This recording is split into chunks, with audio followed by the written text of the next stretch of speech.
الرحمن الرحيم، والصلاة والسلام على أشرف المرسلين. تقبل الله الصيام والقيام أيها الأحبة. مسابقة تجويد القرآن التي تحييها من كل عام من رمضان جمعية الواحات السياحية المطارف ارتأت وعلى غير العادة أن تزور عدة أماكن خلاف العام الماضي التي حصرت أمام مقر دار الشعب وفي محاذاة ساقية سيدي عمر. الآن نحن أمام دكان أحد التجار وهو عمر بومية. سندخل ونطرح عليه سؤالا في إطار الشارع يجيب، فلتتفضل. سي جبار، بخير مرحبا وسهلا بك في رمضان، وتقبل الله منك الصيام والقيام. شكرا. جمعية الواحات السياحية المطارفة تعتمد من كل عام شق في مسابقة تجويد القرآن سمي بالشارع يجيب. الشارع يجيب اليوم في استضافتك في محلك هذا، ونحن نبارك لك العمل. شكرا جزيلا. سؤال يقول: على ما يطلق اسم الأخشبي؟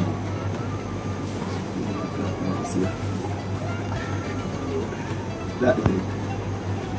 طيب بالنسبة للإجابة ستقوم لجنة التحكيم التابعة لمسابقة تجويد القرآن الكريم بتقييم سؤالك. نحن نشكرك على الاستضافة.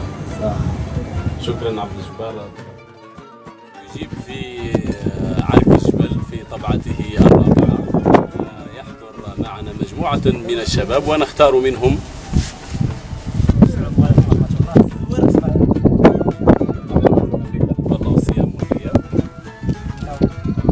طيب. اعتمدت الشارع يجيب أن تطرح سؤالا على الجمهور، والسؤال كالآتي: على من أطلق اسم الأخشبين في حديث الملك الجبل مع سيدنا محمد صلى الله عليه وسلم؟ عليه الصلاة والسلام. أطلق الأخشبين على والله يعني ما عندي حتى فكرة عن السؤال هذا. طيب شكرا. معنا عباس. على من أطلق اسم الأخشبين عباس؟ السلام عليكم، صحة شريفكم، صحة معكم. والله ما عندي حتى فكرة. طيب إن شاء الله تسمعون الإجابة في البرايم الأخير لمسابقة تجويد القرآن. وعلى غير العادة هذه المرة تستهدف الفئة الكبيرة، الفئة التي لها باع في هذا القصر، وأنتم ترون الصورة، والصورة أفضل من 1000 كلمة. عادة ربما وشكت على الاندثار أو على الاختفاء، وهي عادة صناعة القفف، الصناعة التقليدية، القفف أو تعقاط كما يقال. معنا في الشارع يجيب عمي أحمد. عمي أحمد، صباح الخير. عندنا واحد السؤال راح نطرحه عليك في الشارع يجيب تابعة لتجويد القرآن التي تقام في كل عام من رمضان. السؤال هذا: على من أطلق اسم الأخشبين؟ حادثة صارت مع الرسول صلى الله عليه وسلم، وملك من ملك الجبل وقال له: أذنت لي لا أطبقت عليهم الأخشبين. على من أطلق اسم الأخشبين؟ ماذا يقصد بالأخشبين؟ الله أعلم. الله أعلم. ستسمع الإجابة إن شاء الله في البرايم التالي إن شاء الله في هذه الليلة أو أيها الأحبة، وكما ترون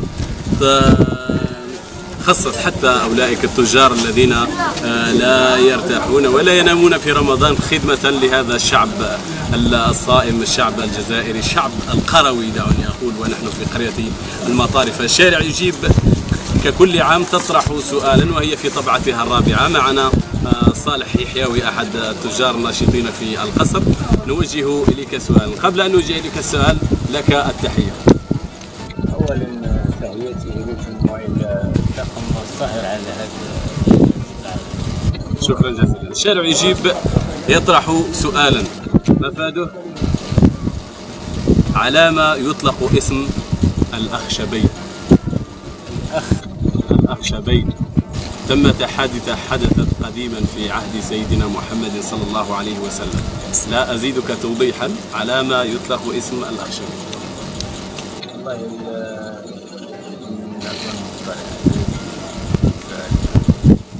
صالح يحيوي التاجر بخصر مطارف، شكرا جزيلا لك. تسمع الإجابة الصحيحة في البرايم الأخير اليوم أو غدا إن شاء الله. معنا أحد الزهرات أو نتعرف عليك. اسمي خديجة صداعي. إذن خديجة صداعي، نطلب منك أنك ترفعي صوتك. خديجة كيف؟ خديجة صداعي. خديجة صداعي، أنت مع الشارع يجيب، راح ينطرح عليك واحد السؤال، إذا جاوبتينا عليه راح تدي جائزة في البرايم الأخير في دار الشعب. السؤال يقول: على ما يطلق اسم الأخشبي؟ الله أعلم. إذن تسمعين إن شاء الله الإجابة في البرايم التالي. معلم ساقية سيدي عمر الذي يعد من التراث المادي الذي تزفر به أو يزفر به قصر المطارفة. الشارع يجيب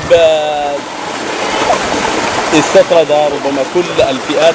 معنا شاب من شباب القصر الذين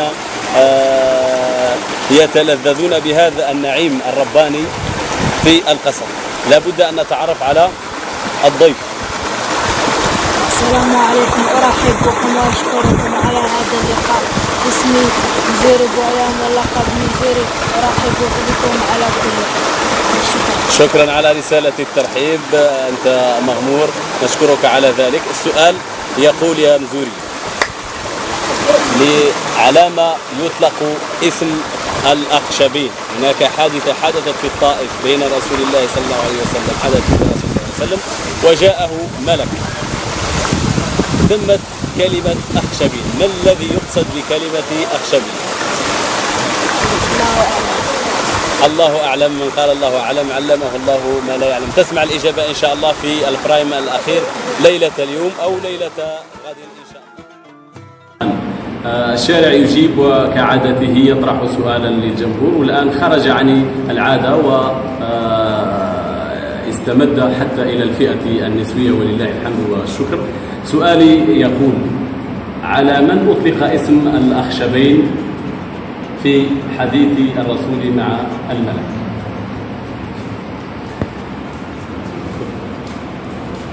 أعوذ بالله السميع العليم من الشيطان الرجيم. بسم الله الرحمن الرحيم. السؤال يقول: أولا نرحب بالشارع في مدرسة عائشة أم المؤمنين.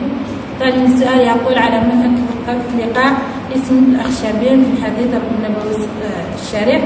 يقول: أطلق الأخشبين على جبل في الطائف، لما الرسول صلى الله عليه وسلم ذهب إلى الطائف، رحلة إلى الطائف، ويعني الطائف ردت عليه رد عنيف. أتى مالك الجبال فقال للرسول صلى الله عليه وسلم: لو شئت أطبقت عليهم الأخشبين، يعني جبلين في الطائف. الله أعلم.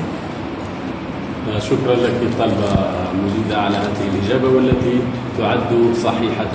الآن سنطلب كلمة من أم هذه القاعدة وهي خالتي عائشة، فلتتفضل تعطينا دعوة ولا كلمة للإخوة في الجمعية. بسم الله الرحمن الرحيم. والصلاة والسلام على أشرف المرسلين. ارحبوا بكم في مدرسة عائشة المؤمنين. أتمنى لكم التوفيق والجد